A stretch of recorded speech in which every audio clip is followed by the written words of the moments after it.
This meeting is being recorded.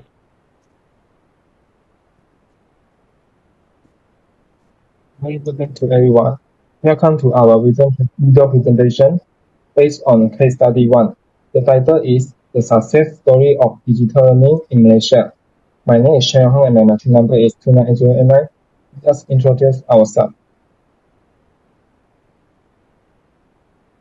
Hi everyone, my name is Chong and my metric number is 00123. Hi, my name is Wong, metric number 294168. My name is SHENG. My metric number is 293615. Hi, my name is DELVWYNN. My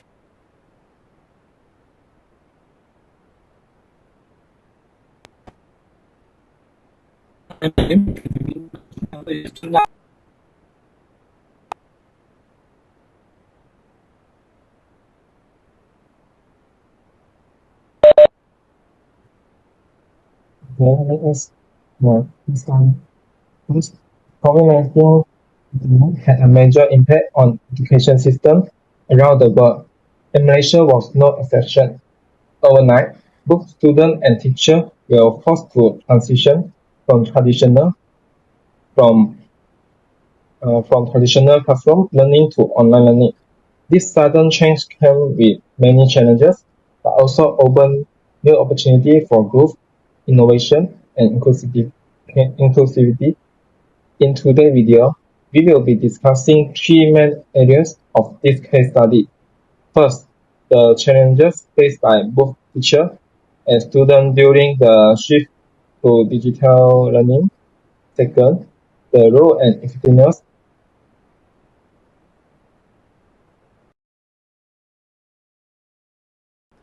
the unexpected benefit of online learning, especially for students who are introverted or less confident in traditional classroom setting. Let's begin with the first part, the challenges faced by teachers and students. What challenges faced by teachers when the COVID-19 pandemic hit? School across Malaysia were forced to pause, and teachers have to make a sudden shift to online education. For many educators, this was their first time they had to conduct the lesson entirely through digital platform. An example is Puan Nashima Bandu from Selangor Matriculation College. She shared that teaching biology online was extremely difficult at first, especially since biology is a very hands-on subject. It usually involves lab work, experiments, and face-to-face interaction, which are the things that are hard to replicate in a virtual environment. She admitted that she was more comfortable with physical classroom, so the transition required her to quickly learn how to use online tools, manage virtual classroom, and create suitable digital content for her students to teach complex topics without physical demonstration. On top of that, the workload increased significantly. Teachers had to prepare new materials, constantly engage students online, and make sure no one was left behind. There was also a heavy emotional toll. They worry about student participation, performance, and whether learning outcomes should be achieved in such an unfamiliar setup. So many educators, including Puan Nashima, feel stressed, uncertain, and even burnt out. So this case clearly shows that teachers have not to only change their teaching methods, but also shift their mindset and adapt under very challenging conditions. Okay, I totally relate to this. I work as a part-time online tutor during the school holiday, and even though it was just a temporary part-time, but I faced a lot of challenges. One of the bigger challenges that was the unstable internet connection, either on my side or the students. So sometimes the video or the audio would lag, and also make it hard to continue the lesson smoothly. Also, since I was teaching primary school students, many of them were shy or easily distracted. So some didn't respond at all when I asked questions, and it was difficult to know that if they were paying attention or understood the topic. That experience made me realize how tough it must have been for full-time teachers like Puan Nashima during the pandemic.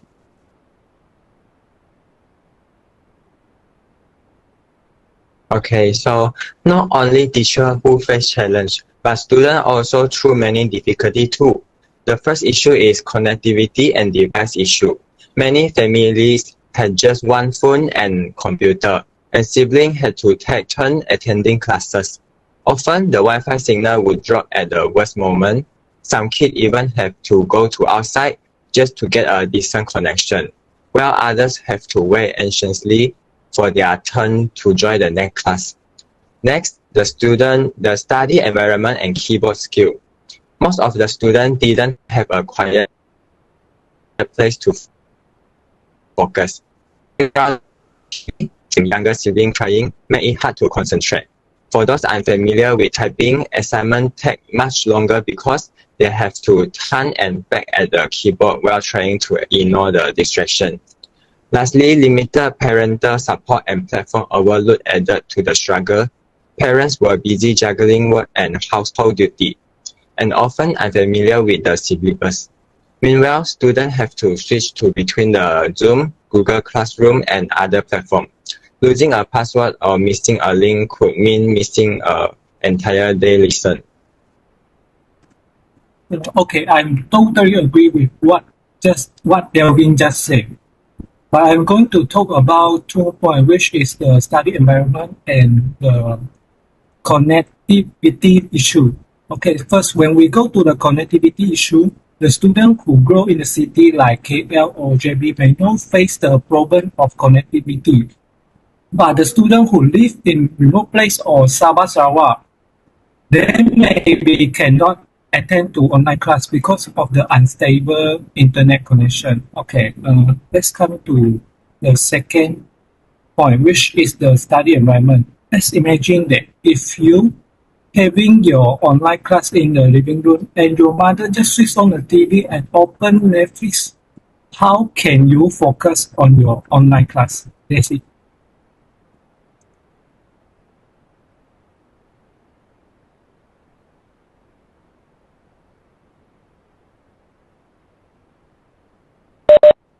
Right, let's go to the part 2, which is the way in which digital tools such as Dilemma and Chromebooks help students overcome difficulty in adapting to online learning.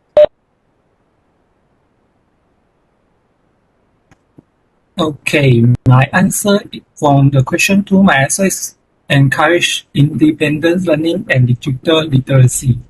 So let's come to the first point, which is independent learning via digital tool. Plan one she the search on Google, they can get the latest information on the subject, and they have the webinar section with students from other channels.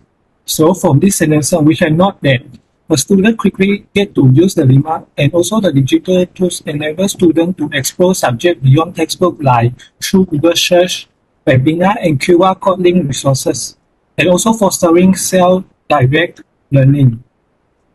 And the last, they will become more independent and proactive in their learning. Some students even went beyond the classroom contents by researching topics online and attending webinar sessions with other students.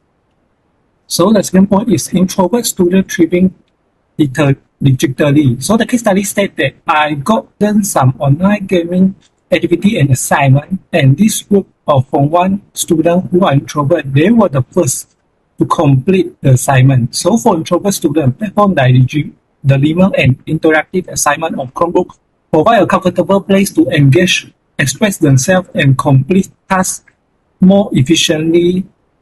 That's something that they struggle with in physical classroom.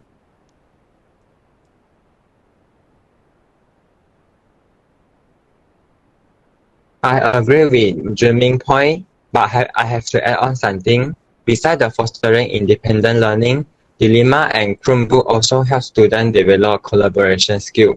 Through this online discussion forum and group tasks, students can effectively communicate and cooperate even from different locations, enhancing their teamwork spirit. At the same time, using their digital tool greatly improves student digital literacy, familiarizing. And moreover, this platform provides immediate feedback allowing students to quickly understand their assignment result and teacher suggestion, adjusting their learning strategy in time and improve their learning efficiency. Yeah, I agree with that also. So, as we know, the COVID-19 pandemic really disrupted the traditional education system worldwide. And in Malaysia, the school had to quickly shift to online learning. So, this is sudden change posed a major challenge, especially for the subjects like biology, which are the traditionally hands-on and also require the physical labs. One of the digital tools that really helped the students and teachers overcome this challenge was DELVWYNN. This is an online learning platform that designed specifically for the Malaysian education. So it provides students with access with a wide range of the resources such as the video or the quizzes. So for the teachers like Puan Nashima Banu, who was used to teach the biology in a traditional classroom, this wasn't easy for her. But she noted that with DELVWYNN, her student was still able to stay engaged with the subject, even though they couldn't conduct the experiments in a physical lab, but they were able to access the virtual experiments and also the 3D animation and interactive modules that help them understand the complex biological processes.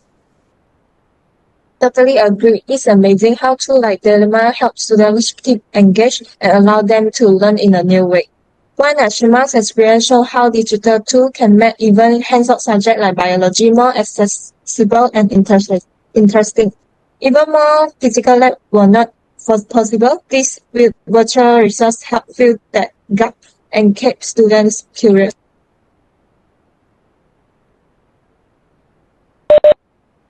Thanks for the explanation. So now let's talk about something really interesting that come out in the case study, which is how online learning actually help introvert students. You know, in a normal classroom setting, this is usually allowed confident students who speak up or ask questions. But for those who are more reserved, it is harder to participate. According to the Claudis Yupin, a teacher from SNK Rancha in Labuan, online learning gave his more introvert students the chance to express themselves more comfortably. He said that during online classes, these students were actually the first one to complete assignment and were more willing to engage, especially when given activity like online games or interactive tasks. That's quite surprising, but also really shows how the online environment can remove a lot of pressure. When students don't have to speak in front of the whole class or worry about being judged, it gives them the confidence to respond, ask questions, and even lead in their own quiet way. And the best part is, it gives teachers a better chance to notice them, because their participation was more visible online than it might be in person. I think this really shows that online learning isn't just about convenience. It's also actually help include students who are often left behind in traditional classroom. So, Yihui, do you want to add on to that? Yeah, that's really good point. And I would like to add on to that. One thing we also noticed in the case study is how online learning actually gave introvert students a better space to participate. Like informal face-to-face classes, a lot of them might feel too shy to speak up or join discussion. But in a digital classroom, where they could type in a chat box or respond privately, they were more comfortable. I think that's what Claudius Upin was talking about. He said his introvert students were actually the first one to complete their task. That's quite surprising, but also really cool. It shows that when students feel safe and not judged, they can actually do really well. And not just academically, but in terms of confidence and independence too. Plus, they could review lessons in their own time, pause and replay video, and learn at their own pace. That's something traditional classroom does not always allow. So yeah, Online learning turned out to be a good thing for students who prefer to learn quietly and independently. It helped them feel more included, and that's really important. And just to wrap things up, even though the shift to online learning was super sudden and stressful for everyone, this case study showed that it also brought out a lot of positive. Teachers learned new skills, students adapted, and platforms like Dilemma and tools like Chromebooks really help bridge the gap. Most importantly, we saw that digital learning creates opportunity for students who are usually overlooked in the classroom, like introverts, to finally shine. So that's what really stood out to us from this case study. Thank you so much for watching and listening, Doctor. We really appreciate the chance to do this presentation, and we are open to any feedback you might have. That's all from our group. Thank you and have a great day.